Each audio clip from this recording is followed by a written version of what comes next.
Not the way you want to start your season. No, that's not a good thing to have problems like that early on. And they're under the back. They're working on it. NASCAR's there. They're going to hold him up until he gets it right. We saw this happen off of turn 2 over there earlier. He checked up, and when he did, got run into from behind by Jay Sauter. Just to have a little bumper damage, a sheet metal damage, that's fortunate. And you know, at that point, it could have possibly cut that tire down by the quarter panel or the aluminum crush panel in there that seals it off. Could have got in there and cut the tire down. But Darrell, the further these cars run, the more the handling goes away. We're going to see more and more of that off turn 2. The car just wants to push up, the front wheels slide, and you just run out of racetrack. What happens though is you're coming out of that, you're in that turn. You got the car matted. That's the way you want to run around here. You're coming off of turn 2 or even 4 sometime. Got the wheels cut. You're wide open in the throttle, and all of a sudden it's like both front tires just come off the ground, and that thing takes off, and you can back out of the throttle, but it keeps right on going right out to almost kisses the wall. Here we go. Ooh. Brian Vickers in the 5 car right here. Sliding across that infield safety apron. A multiple car crash. Stan Barrett in the 60 car. Rest of the field goes by. They'll come around to caution at lap 31, first caution flag of the day. Barrett, a rookie, and Vickers, a second-year driver, competing in his first 300 at Daytona in the Hendrick car. Also involved, we're told, Coy Gibbs, another rookie. In the 18 car. You got to beware. I know you got to beware of the turtle, but you also got to beware of the yellow bumpers down here, too. Gibbs, who had a great year in the Craftsman Truck Series last year, son of car owner and former Super Bowl winning coach Joe Gibbs, moving up to the Busch Series for this year, and a lot of damage to the right front. Here we go. Let's see if we can figure out what happened here. Got Barrett down on the inside. Pushes right up. And we were just talking about that as it was happening. Yeah, your car starts doing that, then you get it underneath of somebody, and it just multiplies how quickly it'll do it. Hermie Sadler, 54, was the luckiest guy in town. You'll see his yellow car just get through this as it starts to develop. Doesn't take much right there. The cars are so light. I believe Hermie in the 54 did get a little bit of damage on that right front. Everybody is okay. Drivers are out of their cars. No one injured. Now watch this 60 car. It wiggles a little bit, and when it does, it starts up the hill. He cannot stop it from doing that. And I mean, he didn't hit him very hard, but remember, the 5 car's going through bumps, and this is happening at over 185 miles an hour. It don't take much. And Jeff Green, 87, just snuck through there as well on the low side. Watch how quickly this 5 car jumps out there. Ooh, I tell you, that shows you that is a hard lick. All of our leaders are to pit road.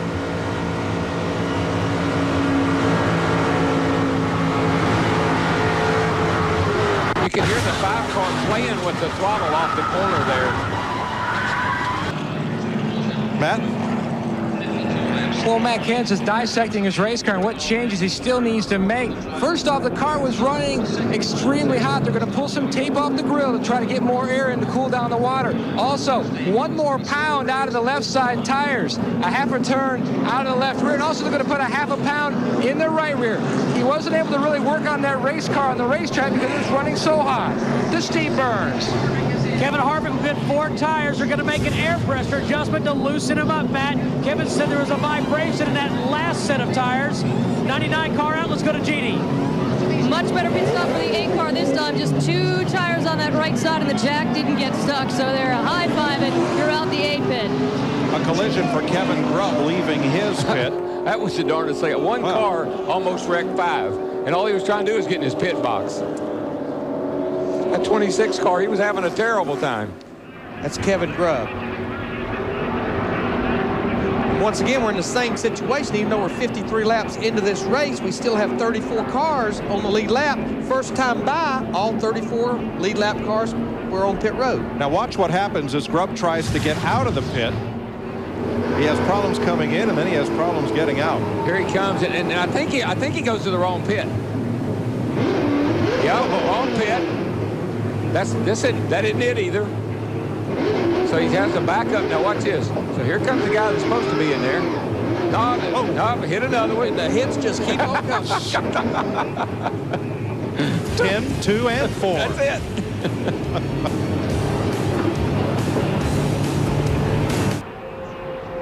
Trouble in turn 1. Stacy Compton has pounded the outside wall, and flames flew from behind that car as he tries to get it stopped and get out of there.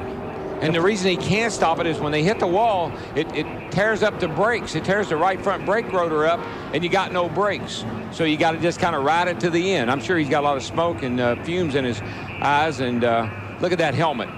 Look at his helmet. Charred that helmet. And the reason it was on fire, Darrell, he hit the wall so hard, the fuel pump on these engines on the right side, and it probably broke the fuel pump off, and fuel was just continuing to pump out the front of the fuel line. You know, I think that's something we're going to have to take a look at as time goes by, is doing away with that fuel pump. I know nobody wants to they don't like electric fuel pumps, but the way these cars are built and the way the engines are, that thing breaks off every time it hits the wall. Again, let's look at Stacy Compton on the right side of your screen right here, number 59. Oh, that's a tire. That's definitely a right front tire going down. And that's such a horrible. You're going through the turn, you got the thing wide open, you got the wheels turned to the left, and the next thing you know, you're on fire. And the best thing for Stacy right now is that fire's being blown back behind the car.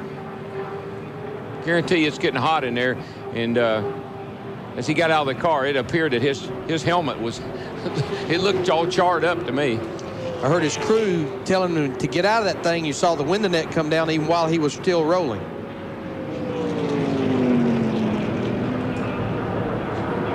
Darrell, I don't think you can even describe just how hard of a lick that is going off in the corner. No, as we saw earlier over there when the 5 car got tapped from the rear and it turned dead right into the wall. It doesn't look like it's that bad. You always say, oh, it didn't look that bad. But folks, let me tell you, when you can take a 3,400 pound car and you push the right front tire up inside the car with you, that's a hard lick. The driver who finished the season on the hottest streak, Scott Wimmer, has fought his way up to 4th place. But you know, Bill Davis car. He and Kenseth, I mean, they had a great battle their rookie year in the Busch Series.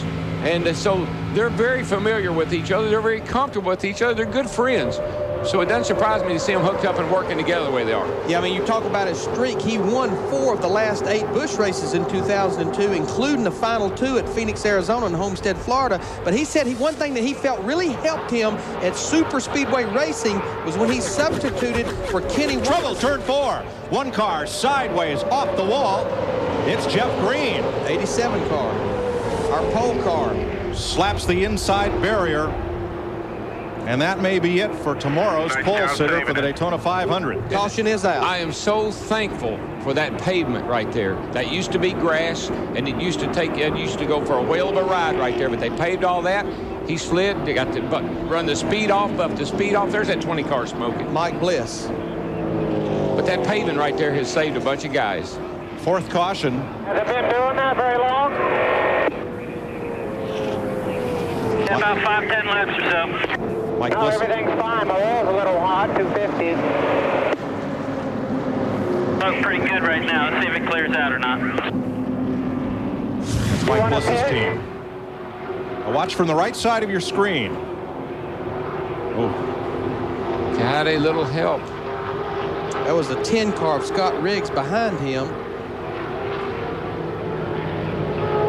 Almost got it turned around and straightened up and almost saved that thing. That was a really good job. But you're right, Darrell. Before they paved that would have been a hard lick into that wall. It would have been. And the 20 car, you know, he's smoking, but I don't see any residue on the back of the car. Normally, if you're losing fluid, it'll show up on the back area of the car, and I don't see anything.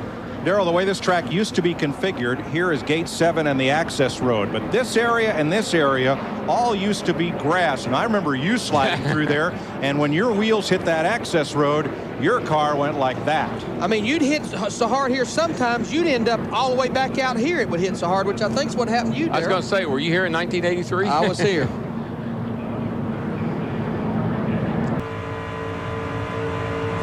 That's Harvick in the 21 car right there on the outside. Randy LaJoie, the 7. Here goes Michael to the inside. Whoa. He made a hole. Yeah, LaJoie left enough room there. Michael could force his way in there. That's what you try to do. You want to use that inside to your advantage. You know, I'm pretty impressed with Jimmy Vasser in the 30 car. He has hung in there, had a great qualifying run. I think he's been a quick learner about the draft, where to put that car. Oh, that's Michael. And around goes Michael, backs into the wall, and spins off toward the infield grass. Caution is out. Things got just too tight there, 3 abreast off turn 4, and one car with a lot of smoke into turn 1. Boy, he was coming off that racetrack. I'm just so glad he didn't hit that thing driver's side, because he had a bunch of speed coming down off that banking. And another scary thing, he was coming down pit road there. You see Randy LaJoie, the 7 car. He got into Michael somehow. I think he got forced into him. But another scary moment on pit road, the 16 car of Larry Gunzelman. That crew was working on that car as Michael was spinning down pit road. Oh, I tell you, did you see how he spun down through there? They were 3 abreast. I think it was Vasser on the outside. Yeah. With LaJoie and Michael Waltrip. There you see all the damage on the left side of LaJoie's car, the 7. Michael Waltrip running just a partial schedule in the Busch Series, so you don't want to drive it now, DW. No, Michael, sorry, buddy. I watched them 3 abreast. Here you go. I mean, it's just I think LaJoie gets up into the. Looked like Vasser got in the outside wall and just came down on LaJoie, pushed LaJoie into Michael Waltrip. Boy, and that car was coming off that racetrack, and if he'd have hit the end of that wall driver's side, that could have been really bad. So that was a lucky break. Look at that thing come off the racetrack. He's going 180 mile an hour down through. Daryl, we've been talking about that all week long, though. 3 wide will work, but where it gets really treacherous is on the exit of these corners. Yeah, and if you make a mistake, if your car doesn't go right where it's supposed to, you're going to make contact with somebody. That thing almost came off the ground. Look at the roof flaps open up. Daryl, the scary thing is that car never scrubbed off any speed before it hit the wall. I mean, it was. Watch this.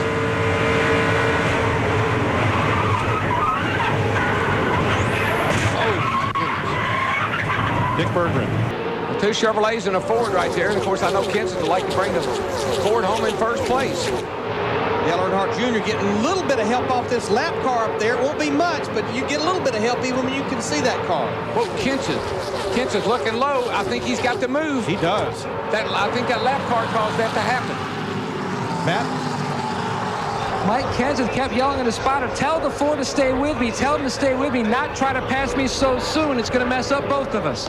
Got them both to the front now. Kenseth the 2nd. Meanwhile, Mike Wallace battling Harvick side by side for 3rd. And that's not good for Kenseth. Normally you want the people behind you to race side by side where you can pull away. I think Kenseth's only hope is one of those guys get up there to help him. Todd Bodine slices to the inside and grabs the spot. McMurray way up high in the orange number 1. I tell you, that one car is fast, but he just can't get it. He's trying to do it on the outside, and it's not working for him. Time running out. 1.5 laps to go. And McMurray in the 1, he's trapped on the high side now. Trouble.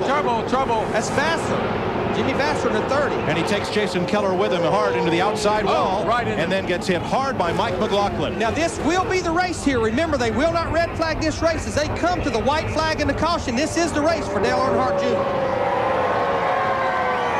Well, I tell you, that was a hard hit. This is Jason Keller, runner-up in the series last year. No brakes. Slams into the inside wall. And he was having a great run, but we need to get him out of that car. Somebody get over and help him get out of that car. Hurry, guys. Now, NASCAR announced at the drivers' meeting something they will do all year long, that if the caution flag comes out with less than a predetermined number of laps to go, they will not red flag the cars and restart the race. We are inside that window, so they will complete under caution. That will be the race as the rescue workers very quickly go to the aid of Jason Keller. Mike McLaughlin is back over there too, and he took a hard lick. He hit Jimmy Vasser hard in the driver's door. There's Vasser's car. 2nd wreck of the day for Vasser. The first one, he was merely the car that initiated it. This one sweeps him up and into the wall. Well, he got clipped going into the 3rd turn over there. I'm not sure by who. I just saw him go around. When he did, that's what blocked the track. There's Mike McLaughlin. He's out of the car. The car's pretty much destroyed. And with it, his dreams. That was the team As Jimmy Vasser climbs from his car, McLaughlin's was the team that had no car, no funds, nothing when the owner skipped out on its obligations a month before the 300. See all these drivers taking hard licks when they get out of the car. They have that collar on, which is a head and neck restraint device, the Hans device. That's Jason Keller without a helmet, climbing from that car up against the fence. Yeah, that's him right there. He is okay. And that is great news. Let's see if we can see what happened over there, Larry. They're going down. There's a 30 car. I think he gets. Yeah. Got tapped by the 92 car. Todd Bodine spins around. There's where he gets into Jason Keller, the 57 car. Watch this watch Mike McLaughlin come along here. Nowhere to go. And man, that is right in the driver's door. Hard into the driver's door. That says a lot for the construction of these race cars. There are 4 huge steel tubes, gusseted and supported in the driver's door of each one of these cars to help shield that driver from just such an impact. You know, you can do what we call bump drafting here, but you really can't do it going into the corner. You got to do it on the straightaway. I'm thankful for these replays, because if we didn't have this good a replay, you know who would have took the fault for this. Jimmy Vasser being in his first race here at Daytona in a Busch Series car. Riding with Scott Wimmer.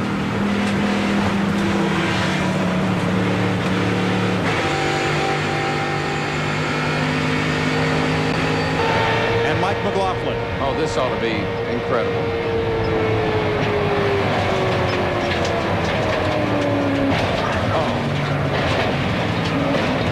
I mean, what you saw on that camera lens, that's what he was seeing out his windshield, which is nothing.